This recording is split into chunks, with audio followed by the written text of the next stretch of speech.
Will, after Hull and that 3-1 away defeat, you made some changes based on the Liverpool performance, but also on the opportunity to try something different. How much does Tuesday's result make you think about doing the same thing, or are you enough on the right path that you don't want to undo the good bits you've seen since the break?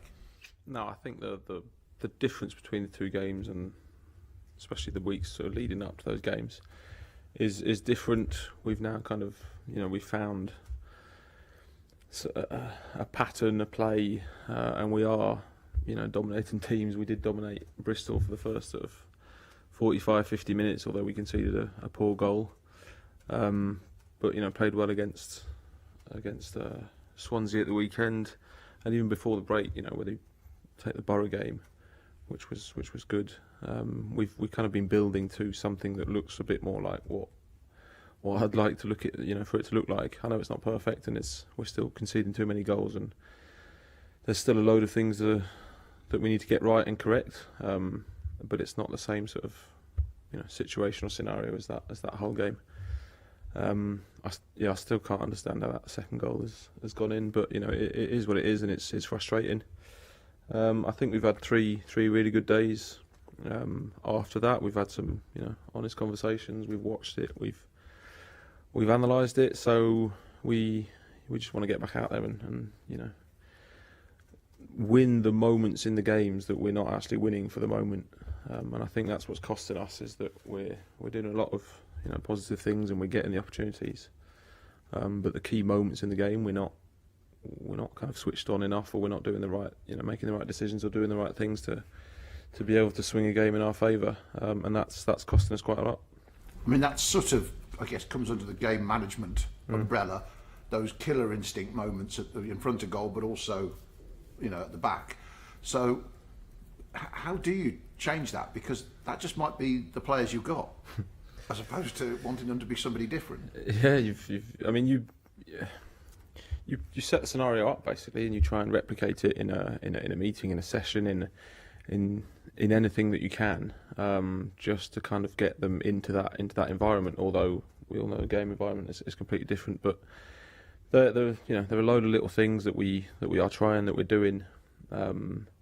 So hopefully, one of these days, our luck kind of changes, and it does go in our favour when we do. Yeah, we do manage to put our chances away and kill a game off when we can kill a game off, which we haven't managed to do. We have got a few illnesses. There are a few sort of tired bodies and a bit, feeling shabby. I think Tom Fellows still isn't right. He was ill the other day at half time, and hasn't felt great since then. So he won't be with us. Jay wasn't feeling great yesterday. Casper's a bit. So we've got a bug or an illness going around that we're trying to control. We'll see how we are, how we feel. But like I said, it's despite how frustrating it is and how bad it all seems, you need to kind of still look at the things that we are doing right and keep pushing on that, because we have to. On Casper and Jay, would they be in the same boat as Tom, that you won't risk them, or will you see how they are tomorrow? No, Tom really isn't right. Jay and Casper will travel. We'll see. Yeah, we'll see where they're at and how they feel. But yeah, Tom wasn't well. One thing you have done since the Hull game and the Liverpool game is obviously give a number of younger players a chance, and they've taken that in many ways and at numerous times. But you have got some rather senior / expensive players on the bench. When a manager does that, it's always a risk, because you leave in, say, people might think on paper you're top talent on the bench. How do you get the best out of the players who aren't currently on the pitch much? And I mean Finn Azaz or Flynn Downs or whatever, because these were players the club invested quite heavily in. Quite simply, I think the players in those positions have been playing well in the past few games, in the past few weeks. But we all know how football works. There's always an opportunity that's going to come, and that does appear, whether it's an illness, an injury, a suspension, whatever it is. And I've said it quite a lot. These guys are professional footballers, and they're paid to be ready to get the opportunity to play. And when that opportunity comes, then they need to take it. And that's kind of it sounds a bit brutal, but it's the honest truth.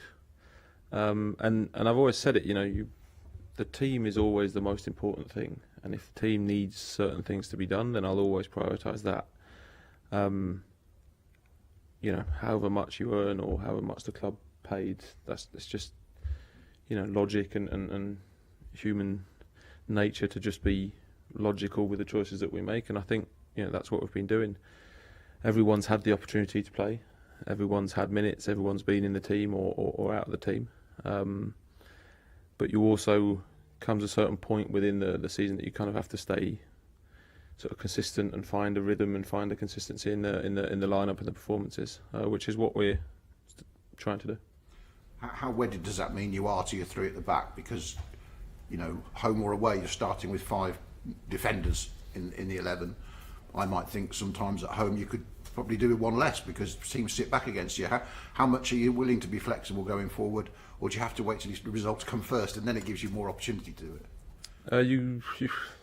Football. The best thing about football is that it's not an exact science, and everyone has their theories and everyone has their opinions. And but we're playing away, we're 3-1 down, we should be going to a back 4. It's like, okay, but if you ain't got a back 4, how do you play a back 4? And I think I've shown that I'm not really that bothered about a system. I'll say it again, but it's not about the formation and the numbers and whatever. It's more about how you get the ball forward. I think we've made the opportunities and we've created them. And I've literally about 5 minutes ago been shown a stat about our expected post-shot goal threat, which is even higher than our expected goal. So it's like we're actually getting the shots and we're getting into great positions to get the shots, but once the shots are taken, it's like that's when it kind of breaks down. So yeah, that's the frustrating bit. But there's only one way that you change that is by keeping at it. So I'd be the first one to say maybe the system's not right and maybe we should try this. And if that is needed, then I will. And I think that I will. But for the moment, we've totally dominated the game on Saturday. We've started the first half here really well, and then there's like a psychological effect. About going 2-1 down and then 3-1 down and not scoring our chances, and it's kind of like I think Lallana put it best. It's like a scab that you knock and it then starts bleeding, and it's then how do you stop the bleeding again, and how do you react to negative things happening, and that's kind of where we're at and what it looks like in a very sort of vulgar term. Well, your predecessors used to say, Mauricio Pochettino used to say to me, we play from positions, not in positions, and I guess that is shown in playing 3 at the back but creating lots and lots of chances. Yeah, 100%, and if I can be a third of as good as how Poch is, then I'd be very happy. Your wide wing-back players, we've had some injury issues, Yellert, Ruslav a little bit, Wellington maybe fatigued-wise, can be worrying about him. Where are you with those 3 particularly? Mads has trained yesterday and today and should travel with us and looks fine. He's had an infiltration in his Achilles and says that he feels all right. Welly got a knock to his knee and has kind of tensed his medial ligaments in his knee, so he trained today, but it's not perfect. So we'll do what we need to do with those. But again, we've got enough numbers and we've got enough good players in those positions to deal with it. And again, it's not particularly about the names or the players or the positions. It's just how we as a team manage to get a game over the line and pick up 3 points. Most people will see you as favourites going to Blackburn, despite them being at home. Valerian Ismail has had some tough times in recent weeks with them, and especially in front of their own crowd. But so what do you expect from Blackburn? And also, finally, how do you feel about the pressure on you as a team with the situation you're in, going there with everyone thinking, well, you should win that one? Yeah, but I think we should have won the last 5. Everyone kind of said, you should be. This is a game you should win. It's like, yeah, but in the Champions, you never go into a game thinking, you're gonna walk through it, because it never happens, and opposition is actually pretty good. And what do I think about Blackburn? I think they've been incredibly unlucky as well. I think they've got similar stats to us. they've been playing pretty well. They've changed the system in the last couple of games, and changed it in the game against Sheffield. So I think it looks incredibly similar to us. They've got really good players. They've got a good, they've got a great coach, and they've probably been as unlucky as we have. Thank you.